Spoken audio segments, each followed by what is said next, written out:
বাংলাদেশে সম্পদের কোনো অভাব নাই, বাংলাদেশের অভাব সব নেতৃত্বে, সব নেতার অভাব।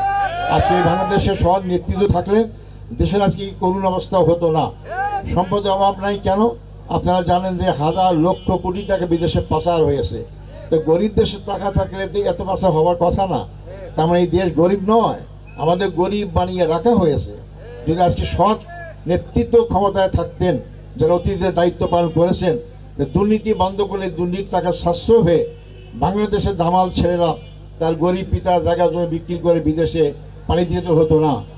এই টাকা দেশের সম্পদ যদি আমাদের দেশের কল্যাণেই ব্যয় করতে পারতাম সৎভাবে, তাহলে এই দেশ শুধু সিঙ্গাপুর নয়, সিঙ্গাপুর হচ্ছে আরো অনেক বড় উন্নত দেশ হতে পারত, যেখানে বিদেশ থেকে আমাদের দেশে চাকরি করতে আসতো, আমার দেশ থেকে যেতে হতো না। নতুন এবং ফিরে আসা গ্রাহকদের জন্য নগদে চলছে ক্যাশব্যাক সহ প্রতিদিন হাজারো উপহার জেতার সুযোগ। হবে আশা আর ফেরা সারপ্রাইজ সেরা। জামাত ইসলামী ক্ষমতায় গেলে হিন্দু ভাইদেরকে, হিন্দু বোনদেরকে আমরা জোর করে ইসলাম ধর্ম গ্রহণ করাবো ইত্যাদি ইত্যাদি বলা হয়ে থাকে, এবং আমরা তাদেরকে খুব ক্ষতিগ্রস্ত করব, সম্পূর্ণ মিথ্যা অপবাদ দেওয়া হয়।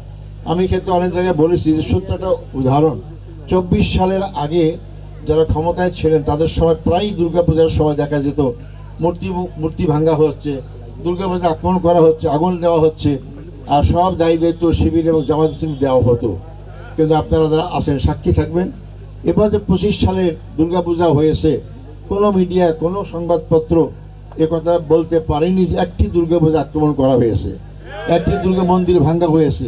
তার আগে ভাঙলো কারা? যারা আগে ভাঙছে তারা দেশ থেকে পালিয়ে গিয়েছে, তাই এই দেশে নাই।